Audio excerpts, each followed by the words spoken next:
maaf saya record. Kemudian kita ajak ngobrol nih Pak untuk kira-kira menilik lagi nih apa sih potensi-potensi kedepannya dari emiten-emiten ini, begitu.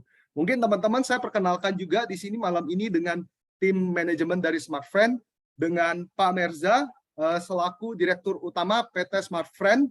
Selamat malam Kemudian teman-teman semua. ya, selamat malam, terima kasih Pak Merza. Kemudian Ibu Gisel dan juga dari Smart Friend dan Bapak James dari Smart Friend.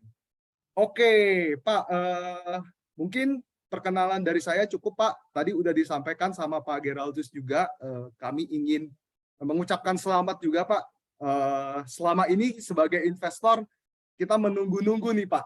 Ya kan, Smart Friend yang sebelumnya istilahnya apa ya, net profit marginnya negatif, wah udah dua kuartal nih Pak mencetak profit gitu ya Pak ya. Nah mungkin Bapak Ibu dari manajemen Smart Friend bisa nih menceritakan nih kurang lebih bagaimana perkembangan Smart Friend terutama di semester 1 ini begitu. Saya waktu dan tempat saya persilahkan untuk Pak Merza dan tim. Geraldus mohon maaf itu Budiman Raharjo mungkin dari itu Pak Paulus atau bukan, maaf bisa kita angkat. Oke. Terima kasih, silakan Pak. Oke, Waktu dan tempat saya persilahkan. Terima kasih. terima kasih Kevin, terima kasih Geraldus. Selamat malam semua teman-teman komunitas cuans. Wajahnya memang penuh cuan semua kayaknya. Jadi sebelum kita mulai bincang-bincang, saya mungkin juga perkenalkan lebih lengkap dulu. Saya ditemani ada Ibu Gisela. Ibu Gisela ini direktur kami yang baru eh, yang akan membidangi investor relation dan juga media relation. Kemudian Pak James adalah our corporate secretary yang selama ini juga banyak sekali lah berkomunikasi dengan teman-teman yang aktif sebagai investor. Jadi memang tadi kata Kevin, ya gara-gara Bu Gisela masuk langsung positif kita. Luar Itulah yang biasa. Luar biasa ya luar memang biasa. ya. Jadi itu yang nanti Bu Gisela dan James akan bantu saya dalam menjelaskan dan juga kalau ada pertanyaan-pertanyaan yang sulit gitu kan, maklum saya udah banyak lupa rumus-rumus gitu kalau mereka ini masih ingat-ingat semuanya. Jadi Smart Friend sendiri mungkin sudah pada kenal bulan depan September kita akan merayakan ulang tahun yang ke-15. 15 tahun ya masih usia remaja. Beda sama rekan-rekan kita yang Big Brother mungkin udah bukan lagi puluhan bahkan abad udah tuh. Karena ada yang sudah dari zaman Belanda lahir. Oleh sebab itu karena kita memang masih remaja, masih perlu dibimbing, masih ya mencari bentuk bagaimana indahnya. Kalau Bu Gisela masih sering cari-cari make up yang pas seperti apa gitu kan. Jadi ya memang masih dalam yang namanya kurva untuk mencapai yang terbaik. Gitu. Jadi apa yang sudah kita capai ini memang sudah kita harus bersyukur sangat baik, tapi kita masih ingin lagi mencapai yang lebih baik dari yang terbaik. Nah kalau boleh saya share sedikit lah tentang bagaimana performance atau achievement Smart Friend hingga sampai yang laporan kita terakhir yang baru di-upload kemarin, yaitu first half dari 2022. Saya bisa share kan di sini ya? Bisa Pak, bisa. Harusnya bisa.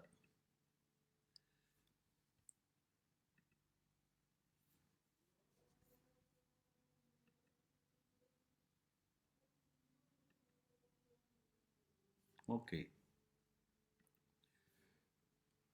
Jadi kalau bicara operator telekomunikasi, selalu sekarang orang menganalogikan ini adalah digital. Dan udah bicara digital, ya udah digital transformation. Hampir semua sektor bicara digital transformation. Tidak ada satupun sektor yang hari ini tidak bicara digital transformation. Nah, kita memang strategi kita adalah kita ingin menjadi the game changer in technology and digital sector. Ya memang ini sebuah perjalanan panjang dari Smartfren yang awalnya dulu dibangun dengan teknologi CDMA sampai kemudian kita tinggalkan CDMA dengan sedikit berkeringat gitu kan. Masuklah kita ke 4G dan hari ini kita sedang berhadapan dengan 5G. Mudah-mudahan cita-cita kita untuk menjadi game changer ini memang akan terrealisasi dalam waktu yang tidak terlalu lama. Nah, kalau kita lihat acara kita hari ini mungkin, saya katakan mungkin, tapi kalau nanti nggak cocok ya saya bisa skip lah. Yaitu ada dua hal yang ingin saya share kepada teman-teman semua. Pertama, bagaimana performance Smartfren, dan kemudian kita melihat apa sih ke depannya yang akan kita expand untuk berikut-berikutnya menjadi satu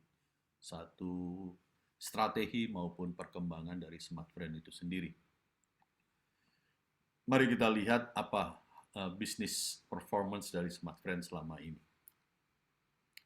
Sejak awal Smartfren didirikan 15 tahun yang lalu, kira-kira kita memang mungkin satu-satunya operator yang dari awal menyatakan kita akan fokus di data. Karena hari itu para founder kita itu sangat meyakini bahwa datalah yang akan menjadi tulang punggung daripada telekomunikasi di dunia. Itulah yang menyebabkan Smartfren dari awal memang sudah yakin. Nah inilah dibuktikan dengan angka-angka hari ini bahwa jaringan Smartfren mungkin satu-satunya operator ya di Indonesia yang jaringannya cuma 4G. Tidak ada 3G, tidak ada 2G, kita betul-betul hanya ada 4G saat ini. Sebentar lagi tentu akan bertambah dengan 5G. Apa artinya ini? Siapapun yang menggunakan layanan Smartfren tidak akan pernah turun ke generasi yang lebih rendah. Kita hanya melayani dengan generasi 4G. Dan inilah yang menyebabkan Smartfren secara konsisten, saya katakan secara konsisten dari waktu ke waktu hanya pernah tumbuh, tidak pernah turun, tumbuh terus secara konsisten. Dan syukurlah seperti tadi dikatakan oleh Kevin bahwa 2 kuartal terakhir pertumbuhan ini telah menembus titik nol. Mulailah kita membukukan laba positif. Hari ini atau pada semester 2 ini, kuartal 2 ini kita mencatat ada 34,7 juta pelanggan yang menggunakan Smartfren. Dan kita sudah melayani pelanggan-pelanggan tersebut di seluruh area yang digambar peta ini adalah area yang diarsir merah atau diwarnai merah. Kok belum seluruh Indonesia, Pak? Iya, memang belum. Tapi kita sudah paling tidak melayani 80% penduduk Indonesia. Karena yang abu-abu itu memang areanya sangat luas tapi penduduknya sedikit. Jadi sebagai anak remaja kita fokus dulu lah kepada area-area yang memang kita yakini di sanalah ada penduduk yang mesti kita layani.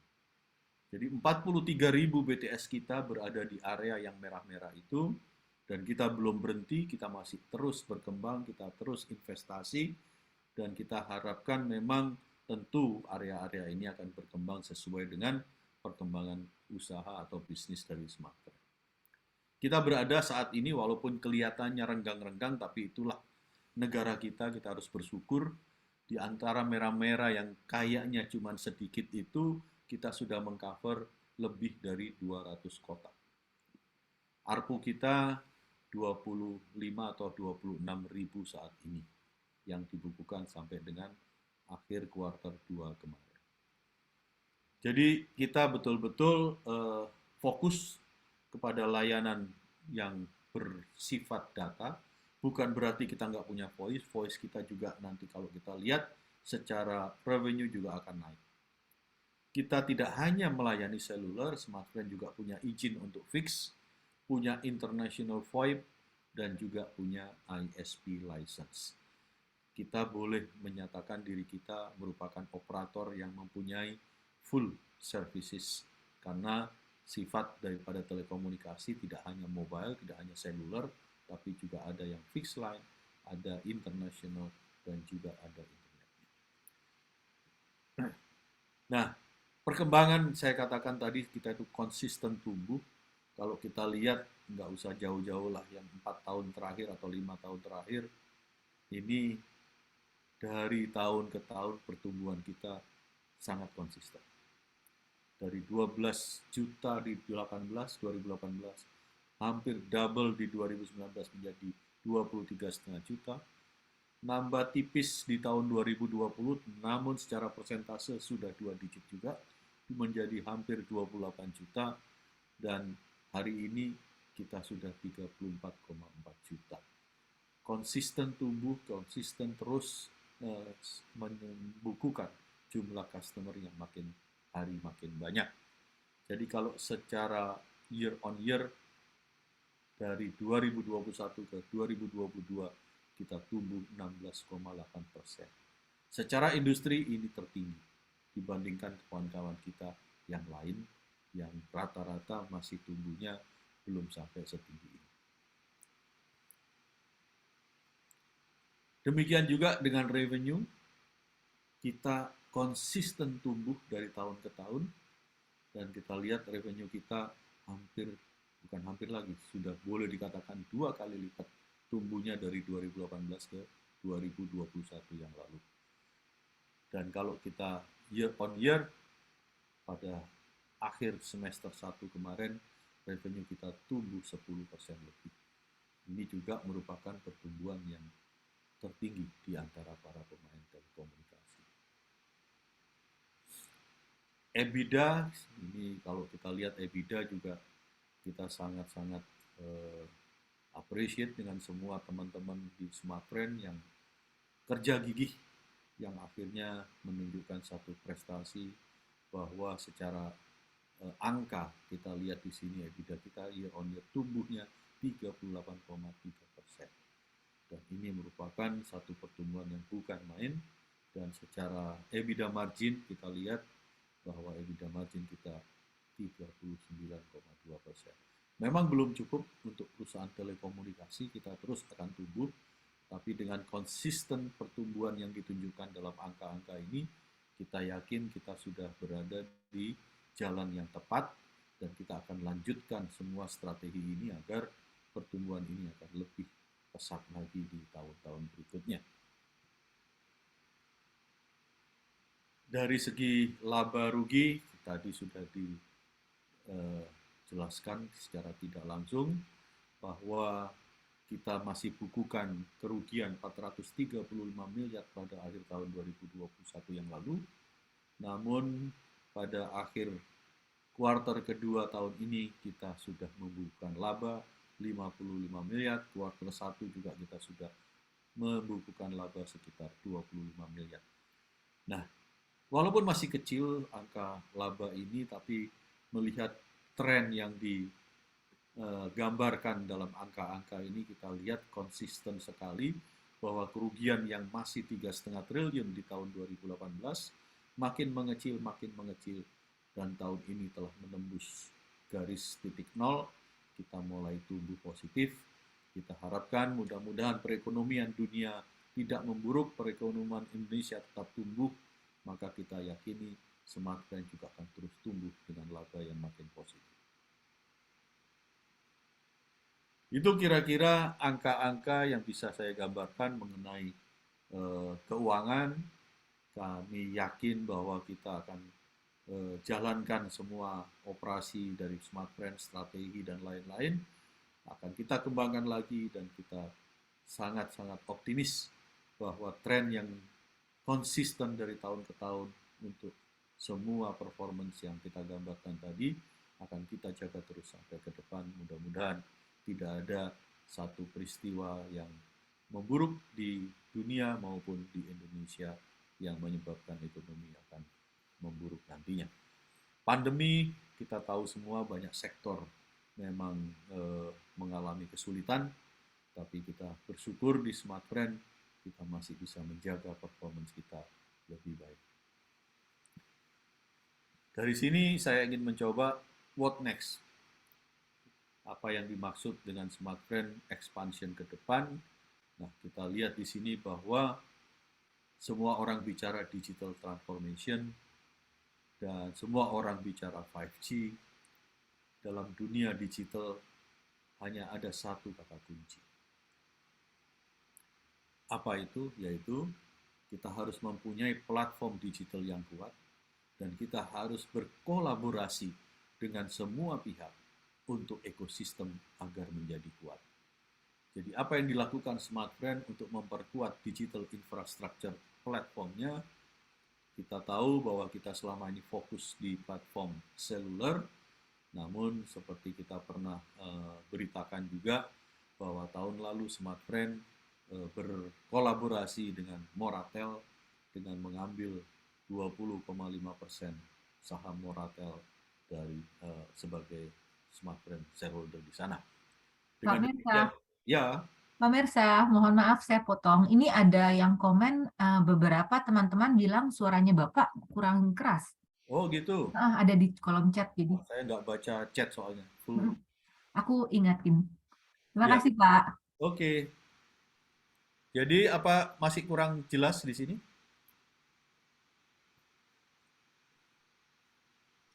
Aman Pak, sekarang udah Pak. Mungkin tadi lebih keras sedikit Pak. Yes, yes, yes. Siap. Thank you Pak. Oke. Atau saya ganti mikrofon ya, coba. Kalau pakai ini lebih jelas nggak? Jelas Pak. Ini jelas Pak. Oke.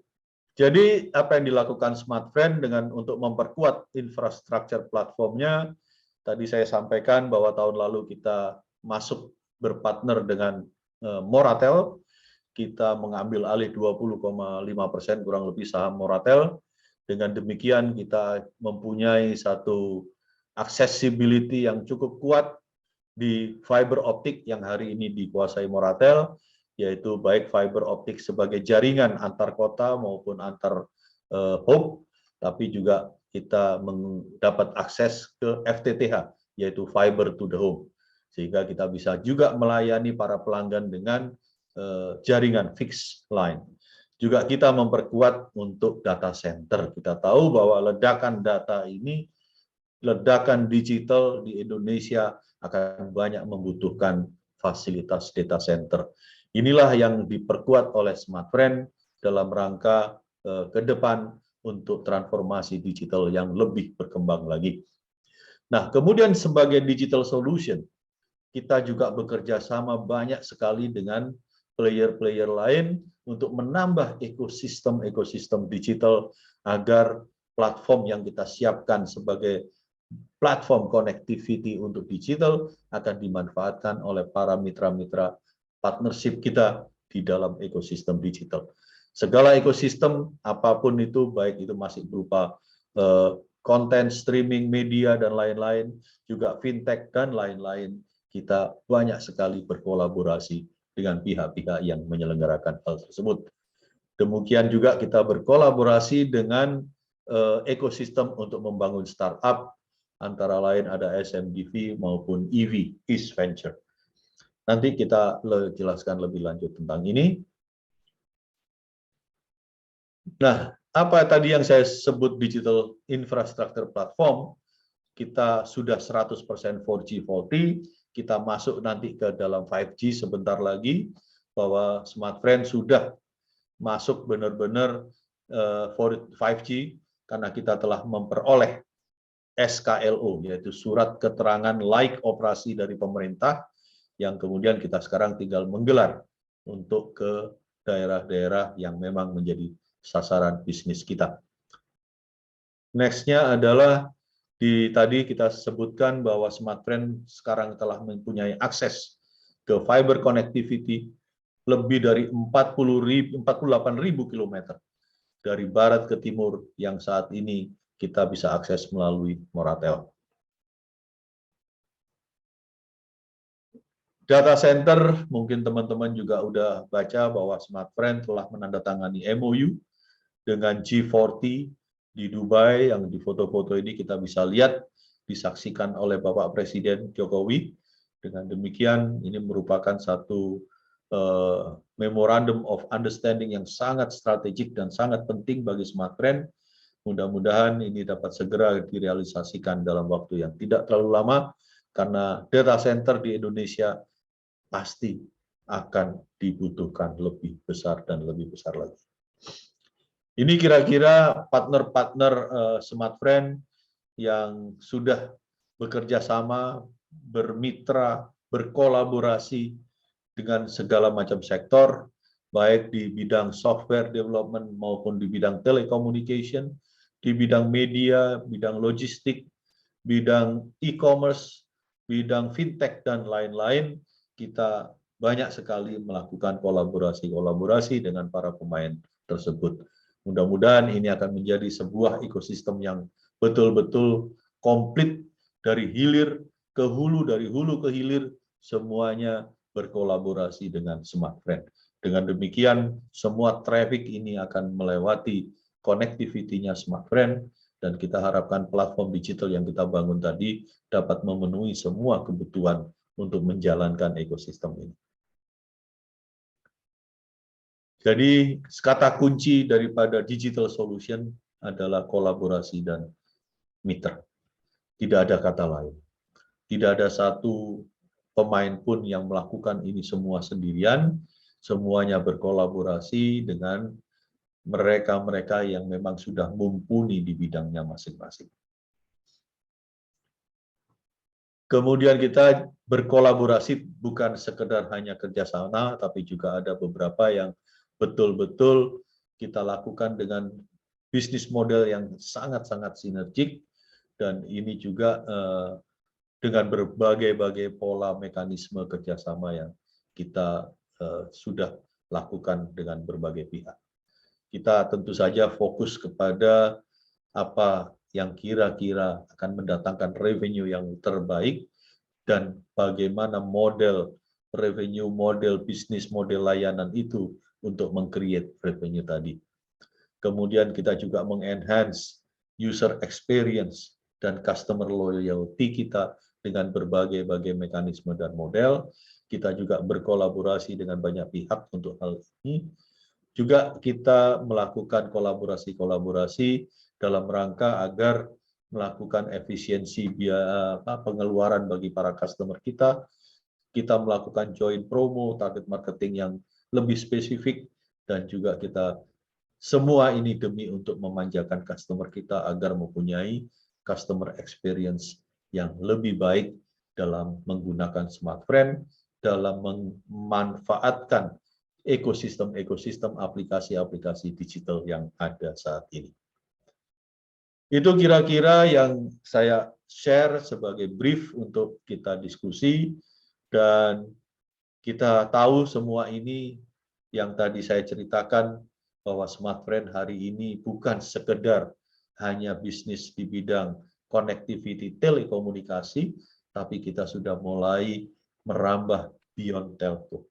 Dan ini semua kita yakini merupakan pintu untuk digital transformation, bukan hanya Smartfren, tapi seluruh bangsa dan negara Indonesia. Terima kasih teman-teman. Mudah-mudahan ini sekedar gambaran yang bisa menggambarkan apa yang telah dicapai Smartfren dan apa yang akan dilakukan dan sedang dilakukan Smartfren untuk membuat Smartfren lebih besar dan lebih berkembang lagi. Demikian Pak Kevin, saya kembalikan waktunya ke Pak Kevin. Oke, Pak, mungkin boleh di-unshare screen, Pak, biar kita kelihatan semua. Oke. Nggak punya. Maaf, Pak. Thank you. Nah, kebetulan udah hadir, Pak. Ini Pak Paulusnya tadi yang videonya nggak bisa nyala dari tadi, ya, head dari komunitas Radio Cuan. Oke, Pak, mungkin saya ini dulu ya, Pak, masuk ke sesi teknikal dulu ya, Pak, ya. Ya. Sebelum kita masuk ke sesi tanya jawab dari Pak Paulus nih, kayaknya banyak nih yang mau ditanyain. Biasa Pak Paulus tuh kalau emiten itu sampai dibilang, Pak Paulus nih udah benar-benar kayak shareholder-nya kita ya, semuanya ditanyain gitu. Oke. Kalau nanti jangan tanya jauh lah, tanya-tanya aja. Tanya-tanya aja. Oke, Pak, saya sesi teknikal terlebih dahulu. Jadi teman-teman, mungkin sudah dilihat di sini, sudah saya persiapkan. Tadi saya juga sudah sempat kirim ke Pak Merza. Memang Friend ini sedang berada di area supply-nya ya teman-teman, di level 114 hingga 118 ya teman-teman ya. Dan berpotensi kembali menuju ke area support-nya sekitar area 102 hingga 104. Atau mungkin kita bisa sedikit memperhatikan area MA20 garis warna biru di tempat saya ini. Ya, jadi selama garis MA20 ini belum ditembus, apalagi garis MA200 ini belum ditembus, garis warna hitam, ya, garis warna merah itu MA50, ini friend dapat dikatakan uptrend, ya Pak. Jadi semenjak kemarin tuh Pak RUPS malamnya Bapak ada acara tuh sama teman-teman ini, salah satu influencer juga, nah itu rame tuh Pak saham friend nih Pak. Jadi kalau kita lihat ini terlihat lagi uptrend ya. Nah, apabila level 114 dan 118 ini berhasil ditembus, kemudian berhasil melakukan koreksi sehatnya di level 102 hingga 104, ini ada berpotensi nih teman-teman, membentuk pattern yang bisa saya katakan adalah pattern inverted head and shoulder ya. Ini adalah pattern pengembalian atau reversal pattern. Ya, jadi apabila pattern ini berhasil dilanjutkan, maka ini mengisyaratkan bahwa friend akan melanjutkan uptrendnya nih setelah ini nih. Nah, level yang harus dijaga adalah level swing high di ini nih 114 hingga 118 nih teman-teman. Apabila level 114 dan 118 ini berhasil ditembus, maka area resisten kedua adalah di level 130 dan sampai 134. Kemudian area berikutnya adalah di level 146 dan 150. Nah, saya ada gambar satu lagi nih yang menarik nih teman-teman sekalian dan Bapak Ibu dari manajemen Smart Friend. Apabila kita melihat friend dalam jangka waktu yang lebih besar lagi, atau bisa kita sebutnya kita lihat dalam jangka waktu monthly atau dalam jangka waktu bulanan, bisa dilihat ya di sini ya Bapak Ibu semua ya. Ini membentuk sebuah pola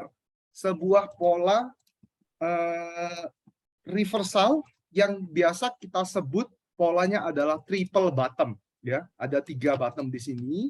Jadi apabila nanti friend berhasil menembus area sekitar 166 hingga 174 ini, maaf, dari sini hingga 172, maka target patternnya itu sebesar di sini sekitar 288. Tapi ini monthly ya teman-teman ya. Jadi perlu dicermati lagi, silahkan dilakukan riset ulang. Ya, ini disclaimer on, tidak ada ajakan untuk menjual ataupun membeli. Ya, kurang lebih begitu untuk analisa teknikalnya. Oke, saya stop share. Nah, mungkin saya bisa mulai dulu Pak. Kita akan masuk ke sesi tanya jawab dari teman-teman komunitas Radio Cuan dan nanti mungkin bisa diikuti juga dengan saya dari Cuan Pak. Waktu dan tempat saya persilakan Pak Paulus. Terima kasih. Halo, selamat malam Bu Gisel, Pak Merza, Pak James. Terima kasih ya udah mau menyediakan waktu berbagi di komunitas kami dan juga memberikan peluang investasi buat komunitas kami ya. Nah, untuk Smart Friend ini saya ada beberapa pertanyaan ya Ibu Bapak-bapak ya. Gitu. Jangan susah-susah Pak. Enggak lah, kan juga perusahaan, kebetulan saya juga pakai Smart Friend Pak gitu. Jadi terima kasih dong. Saya juga pakai Smart Friend. Thank you. Pilihannya banyak, ada paket kuota, terus juga kalau misalnya ada apapun yang dibutuhkan ada. Iya gitu. Jadi bisa dipilih sesuai, itu tinggal dioprek-oprek sebenarnya. Kevin tuh pakai Smart Friend gara-gara saya loh Pak. Wah, sip lah. Kalau gitu nanti kita buat member get member. Wah, menarik Pak. Ya, Pak. Yang cukup heboh kemarin itu kan ada pembelian saham dari Alibaba ya Pak ya, sekitar 19,6 miliar saham Pak. Itu mau ngapain sih PT Alibaba Pak? Rencana-rencananya ke depannya mau apa itu? Belum dijelasin tadi Pak. Emang kalau PT cuma Alibaba ada ya? aja kayaknya enggak deh. Ya, kita sama-sama tahunya kan bahwa Smartfren ini perusahaan publik. Jadi mereka ya kalau di pasar jual-jual beli ya silakan aja gitu kan. Jadi kita di manajemen ini terus terang juga kadang-kadang tidak harus ikut cawe-cawe dalam jual beli saham yang itu merupakan ranahnya pemegang saham atau investor. Jadi kita tahu, kita dapat informasi bahwa salah satu shareholder kita, PT DSS, melepas sebagian sahamnya yang kemudian di pasar dibeli oleh, ya kita semua lihat siapa yang membelinya, tidak jauh-jauh ya orang-orang kita juga kan. Jadi kita diinformasikan bahwa terjadi perubahan nilai saham yang dikuasai oleh PT DSS karena sebagian telah dijual di bursa. Itu aja yang kita tahu, bahwa itu ternyata memang banyak pihak kemudian menyebut dengan nama cerita dongeng Alibaba gitu kan. Ya monggo-monggo saja. Tapi kalau saya nggak salah lihat, sebetulnya pembelinya adalah Lazada. Kita senang-senang aja, semakin banyak transaksi terjadi di bursa kan, berarti Smartfren menjadi saham impian banyak investor gitu. Ini yang kita harapkan. Ya mudah-mudahan apa yang terjadi di saham kemarin dengan pelepasan sebagian dari DSS dan dibeli oleh pihak-pihak yang sudah punya nama seperti itu, kita ikut gembira sebagai manajemen. Kita benar-benar mendapatkan apresiasi dari investor kelas-kelas besar begitu, yang mana hasil kerja manajemen ini berarti diakui akan mengembangkan Smartfren lebih baik, lebih besar, dan lebih cemerlang lagi. Kita harapkanlah sebentar lagi jangan-jangan semua investor besar dunia akan beli Smartfren gitu. Belum ada rencana strategi Pak ya? Atau belum mau dibocorin, Pak? Oh, pasti dong. Tiap tahun kita punya rencana strategis kan. Rencana strategis pertama ya kita ingin mengembangkan jaringan kita lebih luas, lebih baik, agar customer experience akan lebih berkualitas. Dan itu menyangkut bukan hanya sekedar perluasan dari segi network, tapi juga bagaimana engagement customer secara digital bisa kita layani dengan baik. Coba kalau perhatikan aplikasi MySF kita misalkan. Dari waktu ke waktu features-nya kita tambahin bermacam-macam, nambah pinter, nambah gampang, dan nambah kemungkinan customer itu enggan untuk pindah ke operator lain.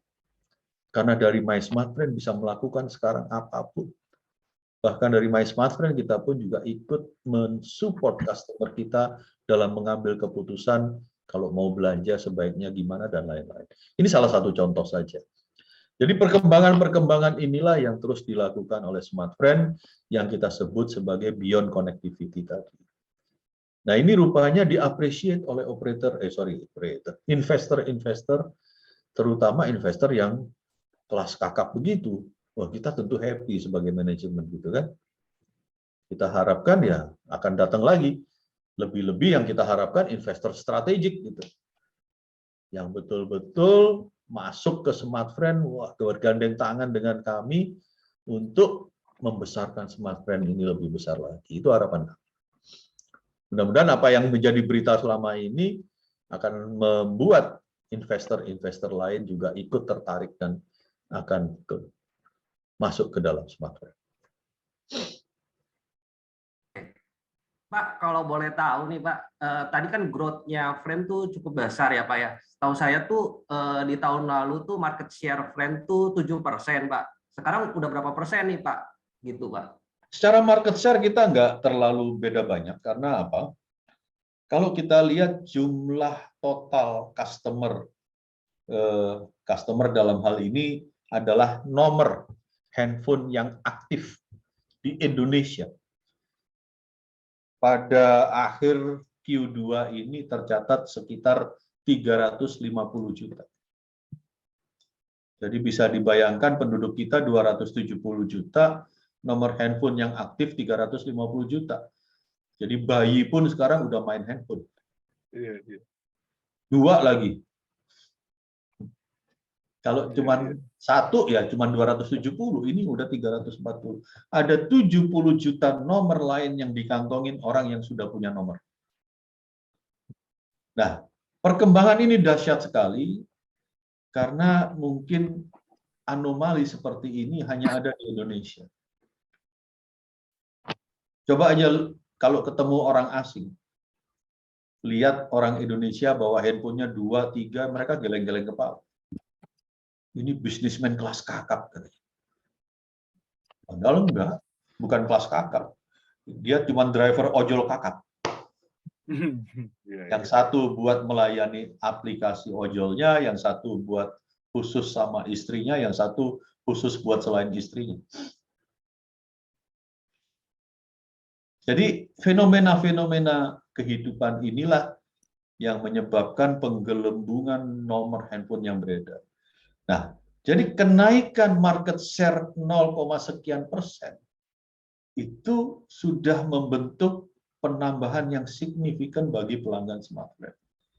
Oleh sebab itu, dalam indikator kemajuan smartphone, kita nggak hanya melihat angka market share dari jumlah customer, tapi kita lebih melihat bagaimana persentase tumbuhnya customer kita, bagaimana persentase tumbuhnya revenue kita, bagaimana persentase tumbuhnya laba kita. Itu lebih penting daripada saya bicara market share secara total. Ya tentu itu juga menjadi sasaran kita. Kalau kita nanti bisa market share-nya 50%, itu lebih indah lagi gitu kan. Tapi itu bukan satu-satunya indikator saat ini.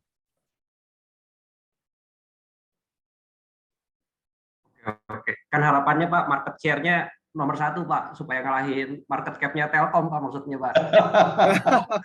Amin, itu saya aminin. Amin, amin. Iya, Cuman iya. ada pepatah di kita itu, don't fight the town hall katanya gitu.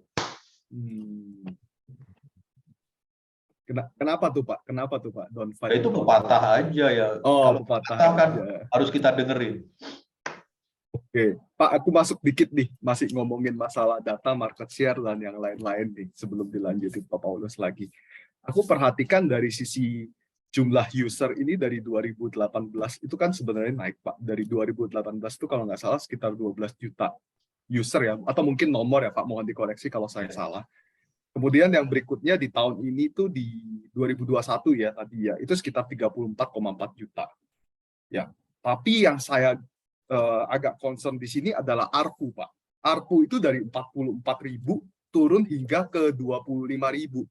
Itu dikarenakan apa ya, Pak ya, penurunan ARPU tersebut? Kemudian apakah ada strategi lagi, Pak, untuk meningkatkan ARPU? Karena dari 2020 aja itu turunnya sudah sekitar Rp4.000, jadi hampir sekitar 12 hingga 13%, Pak, untuk penurunan ARPU dari 2020 ke 2021, Pak. Gimana, Pak? Mungkin bisa. Jadi kalau kita lihat angka-angka ini justru menarik. ARPU turun, tapi kenapa revenue naik ya? Ya. Jadi itu terkait lagi dengan masalah 350 juta tadi. Kalau saya asumsikan hari ini bahwa semua orang dewasa, ya saya nggak bilang dewasa lah, semua orang yang bisa bermain handphone sudah punya handphone di Indonesia. Sudah pakai seluler. Karena 270 juta nomornya 350. Berarti semua orang yang sudah mampu menggunakan HP, hari ini pasti udah punya HP. Kira-kira asumsinya seperti itu. Jadi kalau saya ingin meningkatkan market share, kira-kira siapa lagi yang mau saya jualin gitu. Penduduknya semua udah pegang nomor. Iya. Saya tanya lah Kevin, saya tanya Paulus, Geraldus, besok pagi pengen beli SIM card baru nggak? Udah enggak sih Pak, nggak butuh sih. Enggak. Kalau saya sih udah smart friend Pak masalahnya Pak. Iya, Enggak. saya juga udah Makanya smart friend, Pak. ganti-ganti Ini lagi, udah jangan smart nambah yang lain. Tapi apa maksud saya gitu kan? Bahwa peningkatan jumlah customer, saya harus mengadres orang existing yang sudah punya nomor. Tujuan saya apa? Mudah-mudahan smartfren ditaruh di handphonenya sebagai SIM card kedua. Ketika nanti suatu hari dia makin cinta smartfren, pasti akan berubah jadi nomor pertama. Nah, apa lalu ciri-ciri orang nomor kedua? Biasanya spendingnya lebih kecil. Jarang orang spending kedua itu lebih besar dari yang pertama. Kecuali keduanya beda, punya Pak James. Iya. Nah, apa lalu dampaknya terhadap ekosistem pelanggan kita? Pelanggan kita yang 34 juta, bertambahnya itu dengan customer baru yang di saat-saat awal spendingnya lebih kecil. Jadi secara customer nambah, secara revenue nambah, tapi begitu dibagi total rata-rata menurun. Apakah saya keberatan? Enggak. Bagi saya yang penting revenue saya naik. Bagi saya EBITDA saya naik. Ya. Kenapa? Karena kok saya sama kok. Ada mereka, nggak ada mereka, kok saya sama. Network saya jalan. Listriknya tetap jalan. Maintenance-nya tetap jalan. Jadi penambahan-penambahan ini. Akankah ARPU naik? Harapan kita iya. Tadi, ketika mereka mulai makin cinta sama smartfren, pindah dari SIM card 2 menjadi SIM card 1. Sehingga revenue-nya berbalik. Punyanya smartfren sekarang yang spending-nya lebih tinggi. Kapan itu terjadi? Nah, inilah cara-cara kita bagaimana memanjakan pelanggan agar mereka lebih cinta dan kita menjadi istri pertamanya. Gak enak lah jadi yang kedua kan, pengen cepet-cepet ganti. Iya. Nah, mudah-mudahan yang pertamanya dibuang, tinggal saya sendirian, lebih gede lagi. Iya. Oke. Itu kira-kira gambarannya. Oke, Saya Pak. nggak terlalu keberatan kok ARPU turun sepanjang revenue naik, EBITDA naik, tapi ya jangan lama-lama, nantinya naik lagi. Iya. Harapannya ARPU-nya balik 40.000 lagi, Ya, Pak. Itu harapannya dari dia berapa segera persen? melepas yang pertama, Iya. sehingga saya jadi satu-satunya gitu kan. ARPU 40.000 lagi, revenue udah naik 50% lagi, Pak. Betul. Oke. Pak Paulus, silakan. Oh ya Pak, kalau mengenai ini Pak, kan kemarin tuh Indosat sama Tri kan udah merger tuh Pak. Ya. Sedangkan yang menang lelang 5G itu kan Telkom sama Alfred tuh Pak. Nah, masih sisa XL kan ya Pak ya. Itu kalau misalnya XL sama Alfred kan frekuensinya bisa saling melengkapi tuh Pak. Nah, ada rencana merger atau gimana nggak Pak? Ya, saya belum berani bilang rencana, naksir udah. Wah. Kalau saya ditanya ada rencana nikah enggak? Oh, pacaran aja dulu. Tapi Efeknya naksir Pak, gimana ya nih, Pak? naksir lah, cantik. Gitu. Kalau seandainya merger efeknya gimana nih Pak? Ya, jadi kembali lagi merger itu salah satu tujuan utamanya adalah untuk efisiensi operasi. Saya sepakat kalau memang ada merger dua operator telekomunikasi, maka resources yang ada bisa digunakan secara bersama, akan jauh lebih memperkuat dan mengefisiensikan jaringan kita. Jadi gampangnya beginilah, kayak jalan tol. Jalan tol itu makin banyak jalurnya, tentu orang bisa berkendara jauh lebih cepat. Tergantung mobilnya sih ya. Tapi pada umumnya akan dapat berjalan lebih cepat. Dan kapasitasnya tentu lebih banyak. Bisa menampung mobil lebih banyak, larinya bisa lebih cepat. Jadi kalau ada dua operator telekomunikasi bergabung yang tadinya masing-masing jalurnya, yang satu punya 2 jalur, yang satu punya 3 jalur, sekarang dibuka bersama jadi 5 jalur. Susul-susulannya enak, Ferrari bisa kenceng banget di sana, dan lain-lain. Itu yang paling umum lah sebagai satu merger. Yang lain-lain tentu saja struktur permodalan, struktur biaya, struktur market segment, dan lain-lain tentu akan lebih ditata ulang dan lebih efisien lagi. Itu pasti hasilnya akan jauh lebih baik. Tapi apakah perkawinan itu akan terjadi? Nah, kembali lah. Nah, kalau udah ngomong kawin, pasti orang kenalan dulu, pacaran dulu. Kalau udah pacaran ya nggak tahu ngapain dulu, gitu kan? Baru kalau udah srek banget kawin. Kalau ujung-ujung kawin nanti susah. Orang Pacarannya tua udah harus belum, kenalan Pak? dulu. Hah? Iya nih Pak, ya kita tunggu pacarannya udah belum Pacarannya nih, Pak? udah belum nih, Pak? Baru colek-colek lah. Colek-colek udah tapi belum dapat restu orang tua ya Pak. Maharnya kurang atau gimana Pak? Belum. Kita belum bicara mahar, baru bicara potensi masing-masing dulu dong. Tapi udah saling naksir nih, Pak. Kan katanya Bisa gitu, naksir. kalau nyari jodoh harus ada bibit, bebet, bobot. Iya, iya. Tapi Tapi itu bibit gimana, sama Pak? bobotnya ada nih, Pak. Ya, ini kan masih membutuhkan konsultasi dengan para pakar. Apa, Vin? Harus Iya, iya. minta nasihat ini dulu dari penasihat spiritual. Iya, Supaya bisa biasanya. promosi ke orang tua ya Pak. Nah, itu. Kalau orang tuanya nanti malah nggak mau kan susah gitu. Itu Pak Paulus, kalau saya lihat nih arahnya Pak Merza itu grand plan-nya Alibaba pas masuk tuh tak Wih, gitu Pak Iya. Paulus. Pasti Alibaba nambah lagi, Pak, itu kalau udah jadi tuh penghulunya itu kayaknya, Pak, nanti, Pak.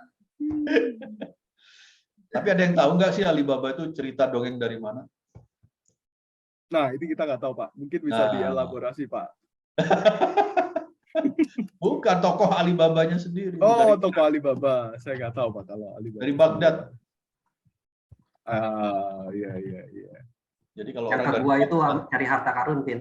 ya itu Oh, iya, iya, iya, iya, iya, iya. Ada komiknya benar. ada komiknya. Dia tuh penemu harta karun. Oke, Pak, aku mau nanya lagi, Pak. Karena saya pengguna Smart Friend, jadi kan saya ada aplikasinya, Pak. Jadi saya boleh nanya-nanya aplikasi dikit ya, Pak ya. Itu kan sebenarnya kalau saya nggak salah ingat waktu itu Pak Franky pernah mention di UPS itu perihal Alibaba sebenarnya udah ada kerjasama lah ya, baik kerjasama mungkin dari sisi jualan kali ya, yang dimana kalau saya nggak salah ingat itu Smart Friend-nya ada shop di PSF ya Pak ya. Mungkin koreksi kalau saya salah ya Pak ya. Boleh tahu nggak sih Pak sebenarnya traction-nya atau konversinya dari user Smart Friend sendiri ke Smart Friend Shop ini berapa besar? Kemudian sudah bisa menghasilkan revenue berapa besar Pak? Estimasi Pak? Atau mungkin berapa persen dari total revenue sebenarnya? Gitu Pak. Jadi sebetulnya integrasi e-commerce ke dalam MySF ini baru berjalan, barulah, Ya. baru sebulan 2 bulan ini. Mm-mm. Ya kita masih pada tahap mengamati learning process. Kalau dibilang positif, sangat positif. Cuman kalau dari segi nominal belum besar. Oke. Ya masih sebulan 2 bulan ini masih Ya, terus. ya. Orang baru tersosialisasi, baru kita perkenalkan, baru kita introduce apa saja yang bisa didapatkan dari SF Shop yang sudah ada di dalam MySF saat ini. Harapan kita ini menjadi sebuah stickiness dari para customer Smart Friend agar semua kebutuhan, ya istilahnya walaupun istilah ini kuno, one shop shopping itu ada di dalam MySF. Sekarang rasanya orang tidak lagi menganut one stop shopping. Pengennya jalan-jalan kemana-mana, makanya HP kita penuh, semua e-commerce kita install. Ya. Nah, namun karena ini di dalam MySF, ini agak unik. Ini bukan e-commerce yang open seperti e-commerce lain bisa diakses dari manapun. Ini hanya ada di dalam MySF. Tapi apakah terus begini? Enggak. Justru inilah masa di mana kita memberikan privilege kepada customer Smart Friend. Ketika kita belanja di MySF Shop, itu banyak hal yang barangnya tidak bisa ditemukan di tempat lain dengan harga atau yang very spesial, dengan hal-hal tambahan yang menurut kami mudah-mudahan ini akan membuat pelanggan kita suka belanja di situ. Apakah ini menjadi target mainstream? Belum. Kita masih akan terus mengembangkan ini bersama tentu saja partner-partner kita yang betul-betul nanti kalau harus bertelur dan dilahirkan keluar dari MySF, ini pun juga bisa ada kemungkinan ke sana. Mari kita ini kawal sama-sama, mudah-mudahan ini menjadi satu perkembangan lain dari ekosistem yang akan membuat Smartfren lebih besar lagi. Oke, cukup menjawab Pak. Mas, saya masih mau bertanya lagi ya Pak, boleh ya? Pak Paulus, tuker-tukeran aja kita Pak. Pak, terakhir kan saya dengar ini ya Pak, mungkin Bapak juga pasti udah dengar dari sisi pemain, yaitu Starlink Pak, dari Tesla ya Pak ya. Kemudian Starlink sendiri kan ini mau masuk ke Indonesia pastinya melalui Smartfren. Sebenarnya grand plan-nya Tesla ini kan sebenarnya memberikan internet gratis nih Pak. Grand plan-nya Tesla nih dengan teknologi satelit gitu ya Pak ya. Bagaimana dari Smartfren melihat Starlink ini, apakah memang ini malah berpotensi menjadi satu partner atau memang sebenarnya ini memang benar-benar threat nih Pak dari sisi Smartfren-nya sendiri kalau memang ini internet sudah bisa free lah istilahnya. Gitu, Pak. Ya, kita lihat pelan-pelan dulu lah. Starlink, Starbucks keliling aja nggak ngasih gratis kok. Iya. Jadi Starlink memang sebuah teknologi yang menurut saya sangat visioner lah. Gampangnya apa yang dihidangkan oleh Starlink bukan utamanya internet gratis, bukan. Tapi memberikan sebuah kemudahan bagi pembangunan jaringan telekomunikasi untuk seluruh masyarakat ini dengan cepat. Jadi ibaratnya begini, gampangnya itu. Kalau hari ini Smartfren mau melayani seluruh Indonesia, tadi ada di peta. Saya ambil contoh aja lah, Big Brother kita yang sudah hampir seluruh Indonesia. Mereka memiliki lebih dari 100.000 BTS. Butuh waktu, kalau saya nggak salah, sekitar 25 atau 27 tahun. Sementara Starlink begitu nanti lengkap launching, itu otomatis seluruh Indonesia tercover. Dan BTS yang lebih dari 100.000 itu semua ditarik ke atas ke satelit. Jadi handphone ini hubungannya nanti tidak lagi ke BTS, tapi langsung ke satelit. Ya. Bayangkan itu kenapa teknologi ini betul-betul terobosan yang bukan main untuk sebuah teknologi jaringan telekomunikasi. Nah, apakah ini threat? Enggak. Ini akan menjadi partner yang sangat positif buat semua operator. Namun, kalau itu hari ini Indonesia belum siap. Bukan cuma Indonesia, hampir sebagian besar dunia ini belum siap. Kita harus mencari titik temu bagaimana bisnis modelnya, bagaimana pembagian topologinya, bagaimana agar norma-norma bisnis tetap terjaga.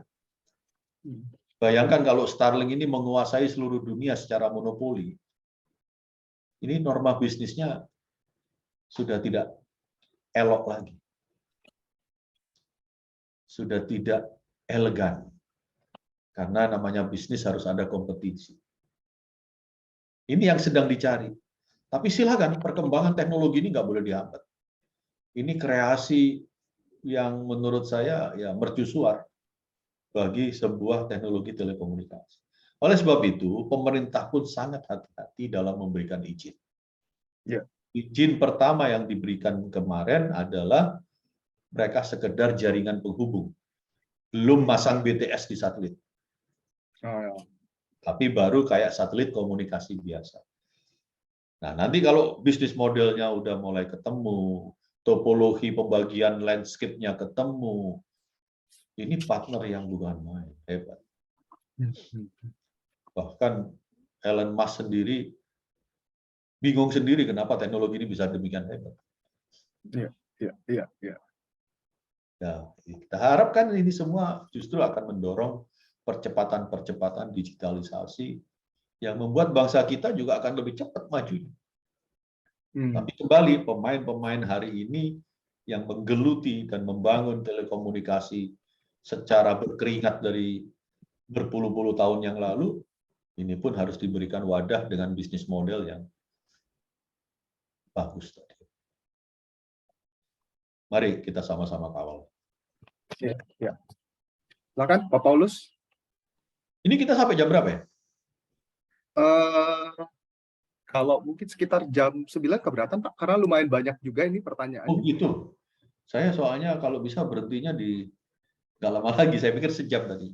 Oh, oke. Satu pertanyaan lagi deh, Pak. Ya, boleh.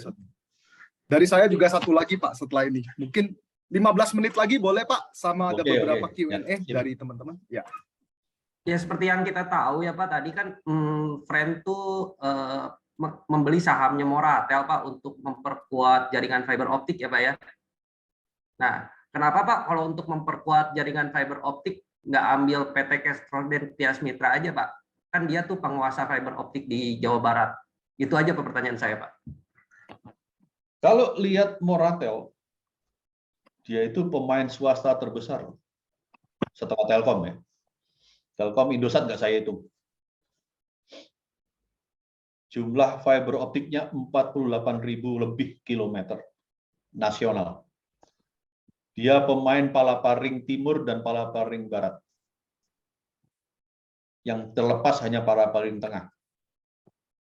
Dia pemain terbesar hari ini di link ke arah Singapura. Dia sedang melakukan kerjasama untuk pembangunan Waikiki, yaitu link kabel fiber submarine dari Indonesia sampai Amerika, melewati Singapura, Australia, New Zealand, Hawaii, sampai US, pantai barat. Jadi bukan main, Moratel tuh diam-diam cabai rawit. Kemarin IPO. Jadi kita lihat Moratel ini perusahaan jaringan yang sangat-sangat kuat dan berpotensi untuk bisa berkembang dan berkembang lebih gede lagi. Makanya kita berkolaborasi dengan Moratel dengan harapan kita bisa berkembang bersama, dan bagi Smartfren ini sangat menguntungkan. Karena dengan demikian kita punya accessibility untuk tadi seluruh jaringan Moratel hari ini. Itu dari segi jaringan. Dari segi customer, hari ini dia mempunyai lebih dari 5.000 enterprise customers. Bukan retail, enterprise. Dia punya paling tidak hari ini berapa data center, 5 atau 6, saya lupa. Dan hari ini dia juga punya retail FTTH dengan brand Oxygen. Sehingga langsung para pelanggannya Oxygen bisa kita tawarkan quad play. Tambahan seluler menjadi satu paket. Banyak hal yang tidak dipunyai oleh operator atau perusahaan lain seperti Moratel ini, karena Moratel boleh saya katakan lisensinya lebih lengkap dan ekosistem yang sudah dia bangun lebih besar. Itu kira-kira pertimbangan. Kalau kita maju bersama, berkembang bersama, wah akan meledak lagi lebih hebat.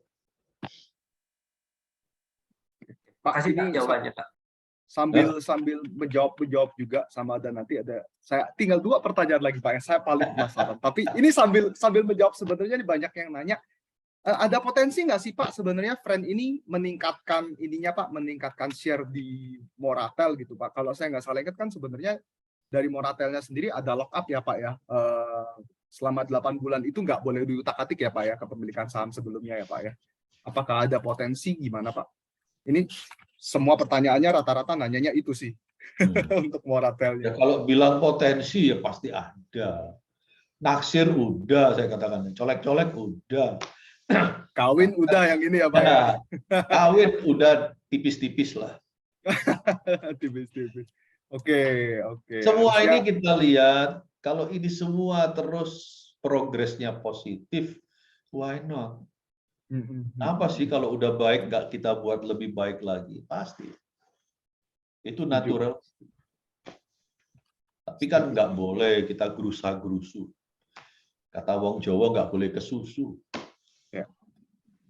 Ya, Pelan-pelan lu enak gitu kan. alon-alon asal kelakon ya Pak ya. Nah, Oke, Pak, ini juga sebenarnya dari teman-teman mungkin saya juga tambahkan terkait data center, Pak. Terakhir saya dapat informasi dari RUPS sebelumnya, di Indonesia sendiri kan data center itu salah satu pemain terbesar DJI ya Pak ya. Kemudian kalau saya nggak salah ingat, mungkin mohon dikoreksi juga, Pak Franky sempat mention di Indonesia itu sekitar 150 megawatt untuk kapasitas data centernya. Nah, Friends sendiri itu ingin membangun sekitar 1000 megawatt. Kemudian kalau saya nggak salah ingat juga di Singapura itu kapasitasnya udah sekitar 600 megawatt dan waktu itu dimention bahwa perusahaan-perusahaan Indonesia itu sekitar sepertiganya itu menggunakan data center di Singapura. Pertanyaan saya Pak terkait data center yang pertama adalah data center 1000 megawatt ini kira-kira kapan mau dilaksanakan Pak untuk pelaksanaan data centernya? Kemudian untuk mengincar pasar yang mana, apakah memang kita menarik dari 200 megawatt atau sekitar 200 megawatt lebih tadi dari Singapura, kita tarik seluruh ke Indonesia. Kemudian yang terakhir ini ada pertanyaannya tadi, kira-kira untuk cost dan pembangunannya atau sumber financing-nya ini dari mana Pak? Jadi mungkin lebih ke arah roadmap, kemudian strategi sales-nya sama cost-nya sama financing-nya bagaimana Pak? Itu untuk yang data center. Silakan Pak. jadi sampai hari ini yang sudah beroperasi sekitar 150.000 sampai 200.000 megawatt, ya sekitar itu adalah fakta yang ada di Indonesia. Ya.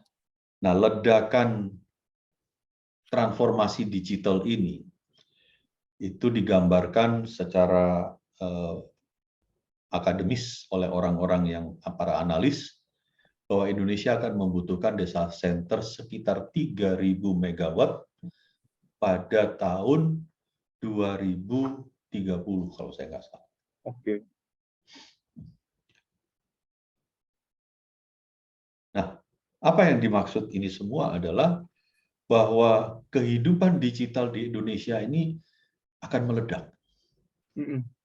Jumlah pemain usaha, pelaku usaha, hampir semuanya pasti akan membutuhkan infrastruktur digital. Nah, jadi jangan dibayangkan, mohon maaf nih, ada teman-teman saya banyak yang berkirakan bahwa namanya data center itu sekedar data warehouse. Bukan. Ya. Data center ini adalah sebuah infrastruktur yang isinya adalah layanan-layanan digital. Jadi saya bayangkan teman-teman mungkin di sini ada yang mulai bangun startup, mulai bikin perusahaan apapun, pasti butuh website. Apakah saya harus beli server sendiri untuk menghost website saya? Nggak perlu. Cukup kita taruh di data center. Karena aplikasi di sana udah tersedia, semuanya tinggal pakai. Nggak perlu investasi, beli komputer sendiri, beli server sendiri, beli bangun aplikasinya macam-macam, akan mahal. Tapi dengan model data center ini, nah bayangkan sekarang, kalau semua UMKM yang jumlahnya konon kata pemerintah lebih dari 60 juta pelaku, membutuhkan bangun website semua, berapa megawatt data center akan dibutuhkan? Nah, itulah yang membuat aplikasi-aplikasi di dalam data center ini sekedar tinggal pakai.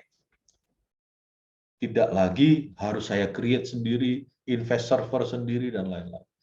Serahkan semua pada ahlinya yang ada di data center. Jadi kalau tahun 30 nanti dibutuhkan 3.000 megawatt, siapa yang mau bangun? Ya. Yang pakai secara analitik pasti banyak. pemerintah sendiri untuk kebutuhan administrasi dan layanan pemerintah. Mereka saja dengan konsep yang satu data itu sudah membutuhkan banyak sekali data center. Nah, 1000 megawatt ini adalah angka di dalam MOU kita dengan G42 yang ada di Dubai. Saat ini kita masih dalam tahap desain, planning.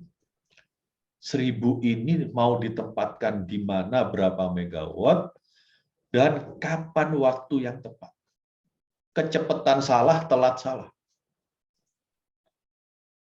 Ini semua masih dalam proses itu, tahap planning ini. Dari planning inilah kita tahu, oh akan ditempatkan di sini sekian, tempatkan sana sekian, jadi 1000 kira-kira jadi berapa? Sebutlah misalkan jadi 5, 10, 15, kita nggak tahu, nanti tergantung hasil market survei dan lain-lain. Barulah kita tahu berapa total investasi yang dibutuhkan. Investasinya dari mana? Ini banyak investor di sini. Ini ada berapa? Nah, kan? Red issue lagi, Pak. Red issue lagi. Wah, don't worry. Red issue lagi. Banyak tuh, Pak. investor pengen Waran invest. lagi. Red issue lagi, waran lagi, Pak. Kita udah siap nih, Pak. Karena waran. Siap. Oke. Ya tentu saja dengan partner kita, mereka juga akan menyediakan, kita juga menyediakan, masyarakat juga terbuka, ayo rame-rame. Data center ini kuenya besar sekali. Ya, sangat menarik sih, Pak. Apakah kita akan mengambil customer-customer yang hari ini ada di Singapura, nggak pakai ngambil aja udah kelebihan gitu. Menarik. 2030 ya, Pak ya, berarti ya. Ya, tapi mulainya pertumbuhannya Ya, pelan-pelan. Bayangin dari 150 ke 3000 itu 20 kali lipat. Ya, benar, Pak. Setuju. Yuk kita Oke. mulai, jangan telat, tapi jangan juga kecepatan. Just in time itu yang paling bagus. Ya, Hari ya. ini, wah ada 100 lebih investor di sini. Mm. Satu orang 100 miliar udah berapa ya kali 100? Satu orang 100 miliar, 5% semua nanti Pak kita Pak muncul. Gitu.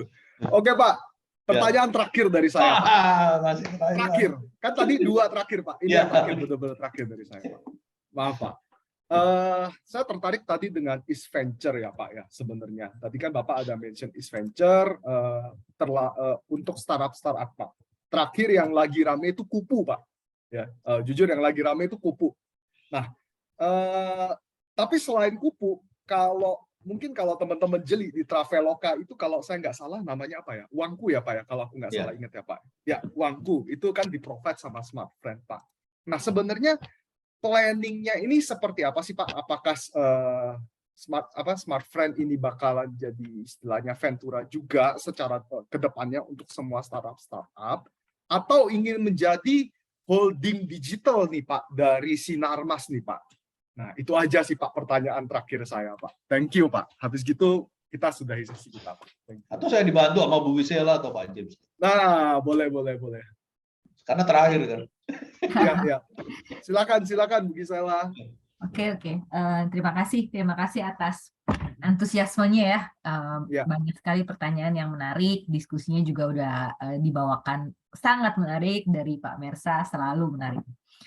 Mungkin ingin menambahkan, betul kita memang banyak sekali melakukan kerjasama dan partnership sama East Ventures ya. Sinarmas sendiri kan mungkin pada awalnya kita memang mempunyai Ventura Capital dalam bentuk SFDV yang kemudian sekarang juga sudah banyak melakukan joint investment dengan East Ventures. Kalau di SmartFriend sendiri kami melihat tadi seperti sudah dipresentasikan di awal oleh Pak Merza ya. Ke depan itu pertumbuhan sektor telekomunikasi itu tidak hanya secara konvensional. Kita ini harus bisa menggarap pasar-pasar baru. Kalau rekan-rekan ini saya percaya pasti sangat-sangat muda lah nih generasi Gen Z semua pasti. Kita sangat awam dan paham dengan disruptions kan.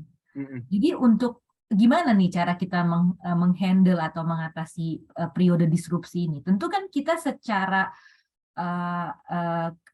kita harus bisa merekoleksi sendiri strategi kita akan seperti apa dan kita harus bisa berinovasi kan. Nah, salah satu bentuk inovasi yang kami lakukan adalah memperkenalkan digital transformation tadi. Yang mana seperti Pak Mersa sudah sampaikan, di samping kita tetap bangun satu demi satu building blocks-nya di infrastruktur platform kita, di connectivity backbone kita, melalui investasi dari Moratel, kemudian kita juga kembangkan brandnya Oksigen, FTTH-nya, ke depan juga kita kemungkinan akan beberapa pertanyaan mungkin saya sekaligus address ya. Di dalam bendera Sinarmas memang betul kita punya FTTH My Republic yang sebenarnya ini gems, ini treasure banget gitu. Belum banyak pihak yang tahu kalau My Republic itu daerah jangkauannya itu sebenarnya sudah luas. Dan dapat kami banggakan bahwa baik Oksigen dan My Republic ini semua overlay di jaringan fiber network yang terkini. Secara teknologi, ya tanpa saya menyebut kompetitornya siapa atau pemainnya siapa, kami boleh bangga kalau teknologi yang diadopsi oleh My Republic dan Oksigen berkat, of course, dari Moratel, tadi Pak Mersa sudah cerita banyak kan, itu teknologi fiber optik adalah yang terkini. Jadi bagus sekali itu. Nah, pada saatnya nanti tentu hal ini akan kami pertimbangkan juga untuk kita bagaimana yang skenario yang terbaik untuk Smartfren juga, bagaimana mengintegrasikan dua FTTH player inilah supaya kita menjadi integrated platform lagi. Nah, ini salah satu strategi untuk kita tetap memperkuat connectivity backbone. Selain daripada itu, kami kan kembangkan digital ekosistemnya.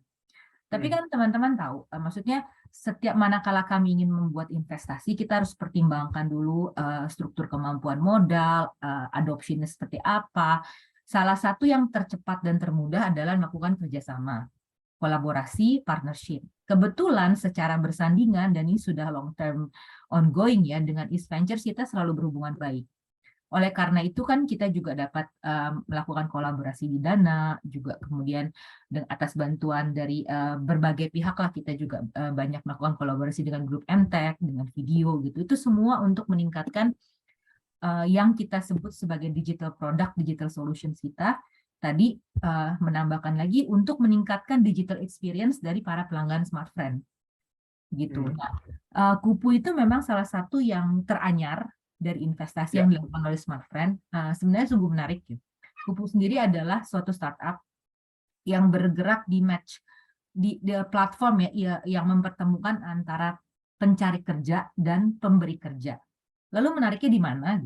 Kupu itu menggunakan secara bertahap ya tentu ya, menggunakan artificial intelligence. Jadi kalau pencari kerja itu menjadi member Kupu atau mendaftarkan diri ke Kupu untuk mencari kerja, maka itu menjadi one stop shop itu tadi yang Pak Mersa bilang. Kita yang pertama user registrasi, CV-nya bisa dibantu di-build oleh Kupu, tentu yang paling menarik, skill building-nya bisa dibantu. Jadi Kupu itu punya modul-modul untuk pertama gamifikasi juga supaya user lebih tertarik, lebih engage dalam platform, kumpulin badges gitu untuk misalnya Anda ingin jadi barista, skill barista itu 1, 2, 3, 4, 5 levelnya apa saja gitu.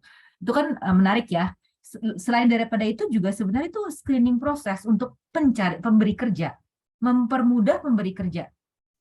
Jadi ketika kita ingin hiring talenta baru, kita kan tentu perlu pelajari skill-skillnya kan. Sudah dipermudah dengan sistemnya Kupu gitu.